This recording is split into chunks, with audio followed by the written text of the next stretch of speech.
Halo adik-adik, selamat datang di YouTube channel Teman Belajar Online. Sebelum mulai video pembelajaran ini, untuk yang belum subscribe, jangan lupa subscribe dulu ya, agar kakak semakin semangat untuk membuat video-video pembelajaran.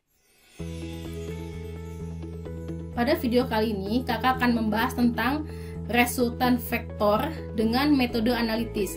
Biasanya soal ini sering kali dikeluarkan pada ujian nasional fisika, ya, atau pada penilaian tengah semester atau penilaian akhir semester ya. Untuk soalnya diketahui ada vektor gaya ya, ada gambar vektor gaya dengan ke kanan itu nilai F1 sama dengan 14 Newton. Untuk F2 mengarah ke bawah nilainya 8/3 Newton dengan sudut yang dibentuk adalah 30 derajat terhadap sumbu X. Lalu vektor ketiga itu sama dengan 10 Newton menghadap ke kiri atas ya, dengan membentuk sudut 60 derajat terhadap sumbu X. Maka nilai untuk resultan ketiga vektor gaya tersebut adalah berapa Newton ya? Oke, kakak akan membahasnya. Nah, kakak akan menulis atau menggambarkan kembali untuk vektor gaya tadi. Kita akan analitis masing-masing terhadap sumbunya ya, berdasarkan sumbu X dan sumbu Y.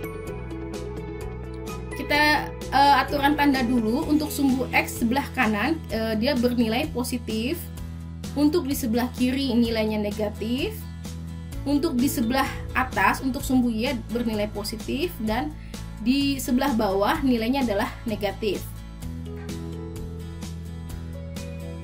Nah, untuk sumbu F1 karena dia berada pada sumbu X dan tidak membentuk sudut pada sumbu Y, maka kita tidak bisa mencarinya. Jadi nilainya hanya berdasarkan nilai F1. Jadi F1 pada sumbu X, F1X ya. Untuk F2, F1Y-nya tidak membentuk sudut atau tidak berada pada sumbu atau pada garis Y-nya ya. Nah, sedangkan untuk F2 kita tarik garis ke sudut sumbu X ya, dia namanya disebut dengan F2X. Sedangkan untuk garis ke sebelah bawah sini, untuk pada sumbu Y kita namakan F2Y. Nah, untuk F3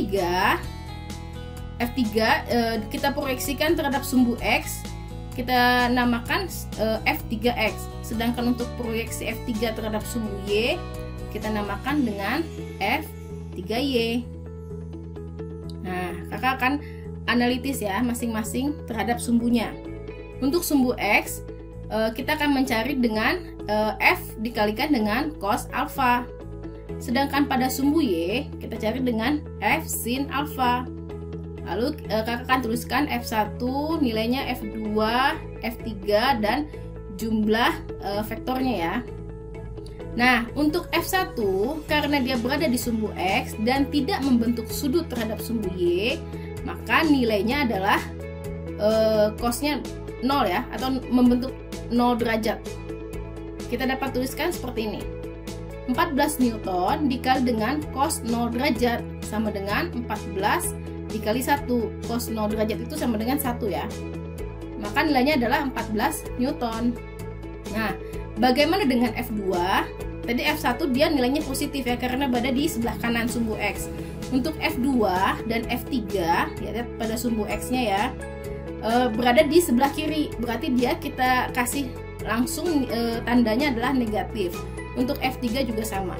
Oke, untuk F2X, F2 nilainya adalah 8/3. Kakak akan tulis langsung negatifnya ya.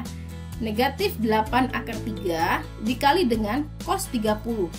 Nah, diambil adalah cosnya yang di 30 derajat. Dia membentuk sudut terhadap sumbu X sebesar 30 derajat. Maka kita tuliskan min 8/3 dikali cos 30 derajat sama dengan min 8/3 dikali dengan setengah akar 3. Nah, ini min 8 kita bagi dengan 2. Hasilnya adalah min 4. Sedangkan akar 3 dikali dengan akar 3, akarnya hilang, tinggal 3-nya saja. Berarti min 4 dikali 3 hasilnya adalah min 12 Newton. Bagaimana untuk F3X pada sumbu X nilainya ya? Nah, F3X ini kan nilainya juga negatif ya, karena dia berada di sebelah kiri sumbu X. Maka dapat kita tuliskan adalah negatif 10 Newton dikali dengan cos 60. Nah, untuk F3 nilainya adalah cos 60 ya. Karena dia membentuk 60 derajat terhadap sumbu X. Berarti min 10 dikali dengan cos 60 sama dengan min 10 dikali 1/2. Ya, cos 60 adalah 1/2 ya. Nilainya adalah min 5 Newton. Nah, untuk penjumlahan vektor pada sumbu X kita dapat tuliskan untuk vektor 1 adalah 14 Newton, vektor kedua adalah min 12 Newton, vektor ketiga adalah min 5 Newton, maka jawabannya adalah min 3 Newton untuk jumlah vektor pada sumbu X ya. Bagaimanakah untuk jumlah vektor pada sumbu Y? Kita analitis dulu untuk F1, karena F1 tidak sama sekali berada pada atau tidak diproyeksikan sama sekali terhadap sumbu Y. Kenapa? Karena dia berimpit total pada sumbu X, jadi tidak bisa kita proyeksikan terhadap sumbu Y. Maka nilainya kita dapat tuliskan 0. Untuk F2 kita proyeksikan terhadap sumbu Y, kita sebut dengan F2Y. Nah, F2 ini dia berada di bawah ya, di bawah sumbu Y. Nilainya langsung kita negatifkan untuk nilai F2-nya. Jadi min 8/3. Nah, untuk Y sin ya, min 8/3 dikali dengan sin 30, pakai yang ini sudutnya ya, 30 derajat. Sama dengan min 8/3 dikali dengan 1/2. Atau min 8 dibagi dengan 2 hasilnya adalah min 4/3 Newton. Nah, ini untuk nilai F2Y ya. Bagaimana dengan nilai F3Y untuk sebelah atas? Kita lihat. Nah, karena dia berada di sebelah atas sumbu Y atau dia bernilai positif ya, maka kita tuliskan bukan negatif untuk F3-nya, tetapi adalah positif 10 Newton ya.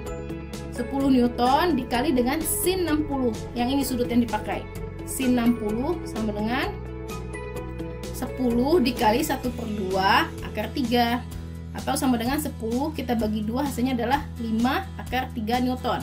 Nah, untuk penjumlahan vektor pada sumbu Y kita dapat tuliskan berarti 0 ya, dikurang 4/3 Newton, lalu ditambah dengan 5/3 Newton. Jawabannya adalah akar 3 Newton. Nah, bagaimana adik-adik untuk metode analitis bagian X pada sumbu X dan pada sumbu Y? Nah, kita sudah dapatkan ya untuk nilai vektornya pada sumbu X dan sumbu Y. Sekarang kita akan mencari nilai resultannya ya. Bagaimana untuk nilai resultannya? 3 vektor gaya tersebut adalah, untuk resultan rumusnya adalah akar fx kuadrat ditambah fy kuadrat. Untuk rumusnya kalian bisa melihat di video sebelumnya ya. Kita masukkan nilai untuk fx kuadrat, nilainya adalah min 3 pangkat 2. Ini fx ini adalah yang sigma tadi ya, atau penjumlahan dari seluruh vektor pada sumbu X. Min 3 kuadrat ditambah dengan akar 3 kuadrat. Min 3 kuadrat ya, kalau negatif kita kalikan negatif maka hasilnya akan positif ya. Min 3 kali min 3 hasilnya adalah 9. Akar 3 dikali akar 3 adalah jawabannya 3. Akar 9 ditambah 3 sama dengan akar 12. Kita sederhanakan lagi dengan akar 12 ini ya, menjadi akar 4 dikali 3. Sedangkan 4 adalah akar 4 sama dengan 2. Maka sederhananya adalah 2/3 Newton. Untuk jawaban soal tersebut 2/3 Newton. Sekian video dari kakak, semoga bermanfaat.